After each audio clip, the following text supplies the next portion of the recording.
ना बताइए क्या इस समय मार्केट पर व्यू, क्योंकि एक वन वे रैली है इस समय ब्रॉडर मार्केट में। निफ्टी चल रहा है लेकिन बीच बीच में करेक्शन आती रहती है, लेकिन मिड कैप में एक तूफानी तेजी। जी गुड आफ्टरनून अनुज, आपको सारे दर्शकों को।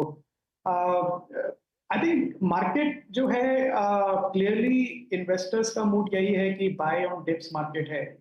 तो जो भी थोड़ा करेक्शन आता है ब्रॉड मार्केट में भी और स्टॉक स्पेसिफिक में भी मैंने देखा लार्ज कैप्स मिड कैप्स में वो बहुत जल्दी इन्वेस्टर्स की बाइंग आ जाती है उसमें और एक बॉटम बन जाता है।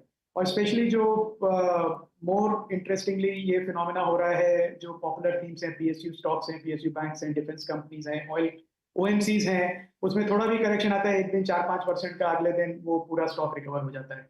तो क्लियरली जो इन्वेस्टर्स का मूड है, मुझे लग रहा है रिटेल और फंड इन्वेस्टर्स का, वो बाय ऑन डिप्स का है अनुज। और उस माहौल में इन्वेस्टर्स का जो सेकंड क्लियरली थिंकिंग वो दिख रही है कि मिड और स्मॉल कैप्स हैं जो आउट परफॉर्म कर रहे हैं ब्रॉडर मार्केट्स को, लार्ज कैप्स को, उसी पे फोकस रखें। क्योंकि इन्वेस्टर्स को अच्छा लगता है थोड़ा रिटर्न चेस करना। तो जहां पे पैसा अभी रिसेंटली हाल में बना है पिछले साल भर में, बहुत सॉलिड आउट परफॉर्मेंस है मिड और स्मॉल कैप्स की कंपेयर टू लार्ज कैप्स। तो मुझे लगता है थोड़ा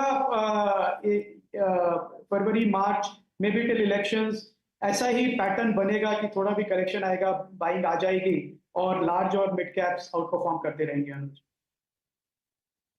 आप कह रहे हैं लार्ज और मिड कैप्स आउट परफॉर्म करते रहेंगे। हम कुछ ही देर पहले बात कर रहे थे ऑयल मार्केटिंग कंपनियों की और जिस तरह से यहाँ पर तेजी बनती दिखाई दी है अब देखिए IOC, HP, BP, unstoppable moves देखने को मिले हैं यहाँ। किस तरह की पोजीशनिंग आपकी रहेगी इस पर्टिकुलर स्पेस में और क्या ड्राइव कर रहा है लार्जली इस मूव को? अरे हर्षद, पहले आपका दूसरे सवाल का मैं जवाब देता हूँ कि क्या ड्राइव कर रहा है। वो क्लियरली एक अंडर ओनरशिप है इस पूरे स्पेस में, काफी सालों की अंडर परफॉर्मेंस के बाद जो हम अभी देख रहे हैं हर्षदा, आउट परफॉर्मेंस बहुत जबरदस्त वो आई है करीब 10-15 साल की अंडर परफॉर्मेंस के बाद। तो ये जो पूरा सेगमेंट था बहुत अंडर ओन था, काफी डिसअपॉइंट किया इस सेगमेंट ने इन्वेस्टर्स को ओवर द इयर्स। कई बार न्यूज आती थी कि डाइवर्समेंट आने वाला है, बड़ा डिविडेंड आने वाला है, पर उन सब की जगह एक ओएफएस आ जाता था लो प्राइस पे, जिसकी वजह से फिर प्राइस टूट जाता था। तो एक under own large cap under own segment है जो वापस रीरेट हो रहा है, जिसका मल्टीपल रीरेट हो रहा है। और एक एक्सपेक्टेशन ये भी है कि अर्निंग्स इंप्रूव करेंगी, जैसे गवर्नमेंट का ध्यान है कि इन कंपनीज को ज्यादा एफिशिएंट बनाया जाए, इनको एक अपने प्राइवेट वॉलेट की तरह यूज ना करा जाए गवर्नमेंट एक्सपेंडिचर के लिए, कि जब डेफिसिट ज्यादा है तो इनसे ज्यादा डिविडेंड ले लें। तो हर जगह मुझे लगता है कि ये जो करंट रैली है ये एक कैचअप रैली है ईयर्स की अंडर परफॉर्मेंस के बाद। इन स्टॉक्स में बहुत वैल्यू है और ये हमने पहले भी डिस्कस किया है कि कैश फ्लोज जबरदस्त रहते हैं, नेशनल लेवल डिस्ट्रीब्यूशन है, बड़ी कंपनीज हैं, एफिशिएंटली रन है अभी।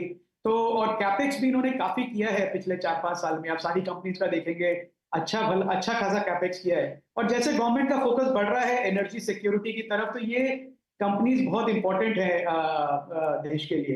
तो मुझे लगता है इसमें जो रनअप चल रहा है ये शायद और इसमें अभी स्टीम है चलने की। ओके, वाकई I mean vertical rise space में। लेकिन अभय जी पहले तो नमस्कार, मेरी तरफ से वीरेंद्र बोल रहा हूँ डेली स्टूडियोज से। मैं आपसे जब बात कर रहा था अभी, उससे पहले ही मैं एक दो स्टॉक्स को देख रहा था sir. Global health all time high पे, मैक्स ऑल टाइम हाई पे, अपोलो ऑल टाइम हाई पे। ये सर आप लोगों के एक्सपोजर हैं इस स्पेस में? और क्योंकि सबसे मजबूत और आई थिंक जिसे कहते हैं आई मीन सस्टेनेबल स्विंग, कोई भी डिप नहीं, एक स्मूथ राइड रही है अब तक की। आपका एक्सपोजर है सर इस स्पेस में, और कोई अगर प्रेफर हो तो बताइएगा प्लीज। जी बाय रिकमेंडेशन नहीं है वीरेंद्र जी। हमारे पोर्टफोलियो में 7-8 साल से है अपोलो हॉस्पिटल और दो और छोटे हॉस्पिटल चेन्स भी हैं। हमारा काफी बड़ा फोकस रहा है वीरेंद्र जी इसमें, क्योंकि जैसे जैसे भारत का जीडीपी बढ़ रहा है, हमने देखा है ग्लोबली एक रिसर्च करके कि एक बड़ा इम्पैक्ट आता है हेल्थ केयर पे, और प्राइवेट हेल्थ केयर की जो क्वालिटी है वो सरकारी हेल्थ केयर मैच नहीं कर पाती है। तो इसके लिए एक तो ग्रोथ फास्ट होता है और मार्जिन स्ट्रॉन्ग रहते हैं। आज का मुझे लग रहा है जो वीरेन, जो अभी जो रन अप आया है रिसेंटली, वो एक मैं देखा था कि कोई अनाउंसमेंट है जीएसटी कमेटी की, हेल्थ इंश्योरेंस पे जीएसटी को कम करेंगे, और वो वाकई बहुत ज्यादा है जीएसटी। तो 18% का अगर 5% हो जाएगा हेल्थ केयर पॉलिसीज पे, तो मुझे लगता है कि एक हेल्थ इंश्योरेंस कंपनीज के लिए तो अच्छा है ही है, पर दूसरा अस्पतालों के लिए भी बहुत अच्छा है, प्राइवेट हॉस्पिटल्स के लिए, क्योंकि उनकी ऑक्यूपेंसी और उनके डायग्नोस्टिक टेस्ट और उनकी कंसल्टेशन सब बढ़ेंगी उससे। ये हेल्थ केयर जो है एक बहुत ही कंसोलिडेटेड इंडस्ट्री है ऑलरेडी वीरेंद्र। इजी नहीं है किसी नए अस्पताल को सडनली आना और अपना ब्रांड क्रिएट करना। तो एमएनए काफी हो रहा है इसमें, काफी हॉस्पिटल चेन्स हैं बड़ी, जैसे अपोलो ने 2-3 हॉस्पिटल्स को अक्वायर किया, इंक्लूडिंग एमरी इन कैलकाटा, और बाकी भी जो हॉस्पिटल चेन्स हैं, इंटरनेशनल चेन्स हैं, वो देख रहे हैं इंडिया में एक्विजिशन के लिए। तो मुझे लगता है इसलिए मल्टीपल्स इनके हाई रहेंगे, पर एक बॉटम, स्ट्रॉन्ग बॉटम हमेशा रहेगा इन स्टॉक्स में, और एक स्टेडी रिटर्न देंगे इन्वेस्टर्स को over the next 5 years. Okay, अच्छा, आईटी में क्या है आपके पोर्टफोलियो में इस समय? आज टीसीएस ने ऑल टाइम हाई लगाया, विप्रो में शानदार तेजी है, टेक महिंद्रा में भी डिसेंट मूव्स हैं, यहाँ पर क्या होगा आपके पोर्टफोलियो में? जी अनुज, करीब साल भर से हमारे पोर्टफोलियो में कोई भी आईटी नेम नहीं है, और वो एक हमने कॉल लिया था कि हम देखना चाहते हैं कि बिजनेस में टर्न अराउंड है, एटलीस्ट एक क्वार्टर का हम आउट परफॉर्मेंस देखें अर्निंग्स का, और ये रिस्क भी हमने लिया कि ये स्टॉक्स वेट नहीं करेंगे परफॉर्मेंस की, शायद उसके पहले परफॉर्म हो जाएंगे, क्योंकि अगेन जो पहला जो हर्षदा ने मुझसे पूछा ऑयल मार्केटिंग कंपनीज पे, अनुज, एक इन्वेस्टर्स हैं जो डिप्लॉय करना चाहते हैं कैपिटल, पर वो ऑलरेडी जो चल चुकी हैं थीम्स, उसमें अब लेट नहीं होना चाहते उस पार्टी में, तो वो कोशिश कर रहे हैं कि ऐसे सेगमेंट्स ढूंढें जिसमें कि रिटर्न नहीं बनी है, और कॉन्ट्रा बेट ले कि अब ये स्टॉक्स चलेंगे, पूरा सेक्टर परफॉर्म करेगा। तो आईटी ऑयल एएमसीज की तरह एग्जैक्टली वहीं पे है उस समय, और मैं ये कहूंगा कि हाँ, वैल्यूएशन रिटर्न्स अच्छा है, stocks probably near all time high है या उसको भी क्रॉस कर रहे हैं, पर पर्सनली मैं देखना चाहूंगा एटलीस्ट 1 क्वार्टर की आउट परफॉर्मेंस रिजल्ट्स में, और एक पॉजिटिव मैनेजमेंट कमेंट्री जो अभी तक मैंने नहीं देखी। ओके, तो एक इंटरेस्टिंग पर्सपेक्टिव यहाँ पर बनता हुआ लार्जली इन सभी कंपनियों पर। अच्छा, एक भी इस बीच पेट्रोनेट एलएनजी 8.5% की तेजी आ रही है, 7.5 MMTPA यानी कि सालाना 75 लाख मीट्रिक टन एलएनजी खरीदने के लिए करार इन्होंने दरअसल कर लिया है साइन। आज सुबह में ही हम आपको अपडेट दे रहे थे कि शायद कतर के साथ एक बड़ा अग्रीमेंट साइन होता हुआ दिखाई देगा। मेरे ख्याल में ये वही है, अगर और डिटेल्स आप लेकर आए प्लीज स्क्रीन पर। लेकिन ये पूरी गैस स्पेस, जब हम जी हाँ, कतर एनर्जी के साथ ये एक लॉन्ग टर्म कॉन्ट्रैक्ट कंपनी ने साइन कर लिया है, स्टॉक पहले से भाग चुका है। अब है ऑफ कोर्स मैं ये भी पढ़ रही थी कि शायद एक लोअर रेट पर ये एलएनजी लाई जाएगी, इसका इम्पैक्ट पेट्रोनेट एलएनजी पर और ऑफ कोर्स बाकी गैस कंपनियों पर। अच्छा, देखिए, जो काफी समय से फोकस है एनर्जी सिक्योरिटी पे, क्योंकि फूड सिक्योरिटी की हम बात करते हैं, डिफेंस ऑफ सिक्योरिटी है, उस पे एक बड़ा फोकस है सरकार का कि हम एक सेल्फ एनर्जी प्रोडक्शन में, एनर्जी डिस्ट्रीब्यूशन में, कि गांव-गांव में एनर्जी पहुंचे हर फॉर्म में, चाहे वो रिन्यूएबल सोर्स है या फिर वो गैस बेस्ड है। स्पेशली गैस की जो आपने बात करी, ये एक बहुत ही क्रिटिकल कंपोनेंट है, और इस समय हमारे लिए बहुत अच्छा है कि oil gas prices globally multi year low पे हैं। तो एक बड़ा अच्छा मौका है इंडिया के लिए कि लॉन्ग टर्म कॉन्ट्रैक्ट सिक्योर करें, और एक बार आपने गैस इंटरनेशनल एजेंसी से खरीद ली, पर डिस्ट्रीब्यूशन करना है आपको हर शहर में, हर गांव में, उसके लिए आपको टर्मिनल्स बनाने पड़ते हैं और उसके बाद डिस्ट्रीब्यूशन पाइपलाइंस बनानी पड़ती है। तो मुझे लगता है जो काफी गैस कंपनी, महानगर गैस है, इंद्रप्रस्थ गैस है, पेट्रोनेट एलएनजी है, ये काफी यूनिक एसेट्स हैं जिनको एक तरह से रेंटल मॉडल मिलता है, और जैसे वॉल्यूम बढ़ता है उनकी इनकम बढ़ती रहती है और मार्जिन बढ़ता रहता है। तो मुझे लगता है ये काफी अच्छे अपॉर्चुनिटीज हैं इन्वेस्टर्स के लिए हर्षदा।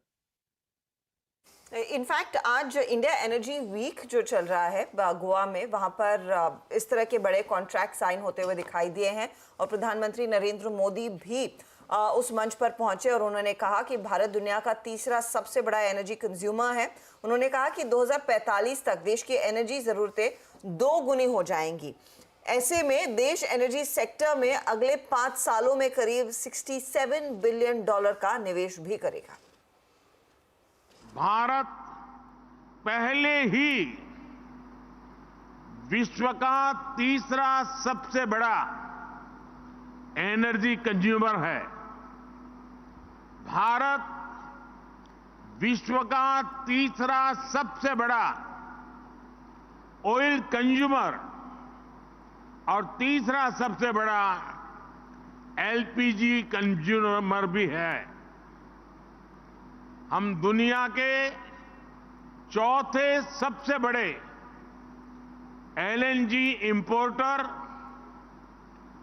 चौथे सबसे बड़े रिफाइनर और चौथे सबसे बड़े ऑटोमोबाइल मार्केट वाले देश हैं।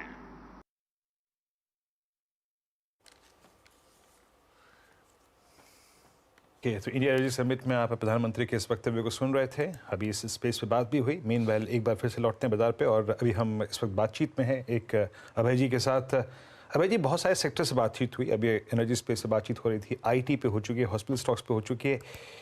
एक खेमा जिसने आई थिंक पिछले एक महीने में काफ़ी सरप्राइज किया क्योंकि ये रनअप और पहले से भी शार्प हो गया है। इंडियन होटल्स, आपने आई थिंक 2 फरवरी को इनकी अर्निंग्स देखी होगी, कल इंडिगो की अर्निंग्स को आपने देखा।